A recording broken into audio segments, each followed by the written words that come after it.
Welcome to my channel where we embrace the journey of motherhood with warmth and support. In this video, I will guide you through using a pigeon manual breast pump, ensuring every moment feels nurturing and empowering.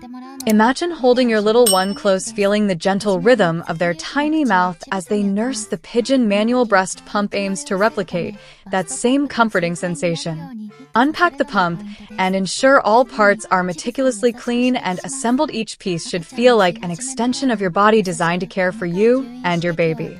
Place the cup gently against your breast, ensuring it fits snugly. Picture this as an embrace between you and the pump, creating a seal that mirrors the closeness of nursing. Center the cup over your nipple, finding that perfect alignment. This connection is crucial. It's where comfort meets efficiency. Begin by massaging your breast tenderly. Let your mind wander to those precious moments when your baby first latches on. Feel the natural stimulation this brings. Encouraging milk to flow effortlessly. Start with gentle squeezes on the handle, mimicking the soft suction of a newborn. Remember, the goal is not force, but